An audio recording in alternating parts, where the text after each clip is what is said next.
ఉచిత వర్సెస్ ఉపాధి ఇప్పుడు ఇదే తెలంగాణ రాజకీయాల్లో కాకరేపుతోంది. ఉచిత బస్సు పథకంతో ఉపాధి కోల్పోయిన ఆటో డ్రైవర్లను ఆదుకోవాలని డిమాండ్ చేస్తూ అసెంబ్లీ ఎదుట బీఆర్ఎస్ చేసిన నిరసన ఉద్రిక్తతకు దారితీసింది. అటు బీఆర్ఎస్ పార్టీలో జూనియర్ ఆర్టిస్ట్ ఉన్నారని, ఈ మధ్య ఆయన ఆటోలెక్కి డ్రామాలు మొదలుపెట్టారని విమర్శనాస్త్రాలు సంధించారు ముఖ్యమంత్రి రేవంత్ రెడ్డి.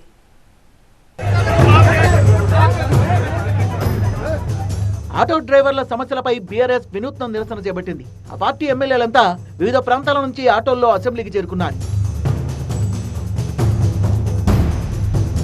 ఉచిత బస్సు పథకం వల్ల ఆటో డ్రైవర్లు ఉపాధి కోల్పోయారని, వారిని ప్రభుత్వం ఆదుకోవాలని డిమాండ్ చేశారు. ప్లకార్డులతో వచ్చిన వారిని గేటు దగ్గర సిబ్బంది అడ్డుకోవడంతో అక్కడ ఉద్రిక్తత నెలకొంది. 2 నెలల్లో తెలంగాణలో 21 మంది ఆటో డ్రైవర్లు ప్రాణాలు కోల్పోయారని, చనిపోయిన డ్రైవర్ల కుటుంబాలకు 10 లక్షల రూపాయల ఎక్స్గ్రేషియా ఇవ్వాలని, ఆటో డ్రైవర్లకు నెలకు 10,000 రూపాయలు ఇచ్చేందుకు బడ్జెట్లో కేటాయింపులు చేయాలని హరీష్ రావు డిమాండ్ చేశారు. ఆటో డ్రైవర్ల జీవితాలన్నీ కూడా రోడ్డు మీద పడ్డాయి. ఇవాళ ఆటో కార్మికులు ఇప్పటి వరకు ఈ 2 నెలల కాలంలో 21 మంది ఆటో కార్మికులు ఆత్మహత్య చేసుకున్నారు. ప్రభుత్వం ఉచిత బస్సు ప్రయాణాన్ని ప్రారంభించడం మంచిదే, దాన్ని మేము ఆహ్వానిస్తూ ఉన్నాం. అయితే ఆటో కార్మికుల్ని కూడా ఈరోజు కాపాడుకోవాల్సిన బాధ్యత ప్రభుత్వం మీద ఉంది.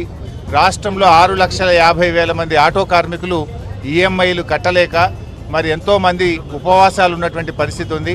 ఈ చనిపోయిన ఆటో కార్మికుల కుటుంబాలకు ఒక్కొక్కరికి 10 లక్షల రూపాయల ఎక్స్గ్రేషియా ఇవ్వాలని, రేపు ప్రవేశపెట్టే బడ్జెట్లో ఆటో కార్మికులకు నెలకు 10,000 రూపాయల జీవన భృతి కల్పించే విధంగా బడ్జెట్లో పొందుపరచాలని డిమాండ్ చేస్తూ, ఆడబిడ్డలకు భరోసా ఇస్తూ ఉచిత ప్రయాణం కల్పిస్తే దానిపై డ్రామాలు ఆడుతున్నారంటూ బీఆర్ఎస్ నేతలపై విమర్శనాస్త్రాలు సంధించారు సీఎం రేవంత్ రెడ్డి.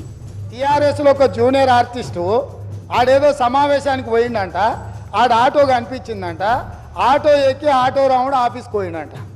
మళ్ళీ దాంట్లో మాత్రము లోపల కెమెరా పెట్టిరు అధ్యక్ష, ఆయన ఎక్కింది దిగింది షూటింగులు చేయడానికి. ఏంది అధ్యక్ష ఈ డ్రామా? ఏంది డ్రామా?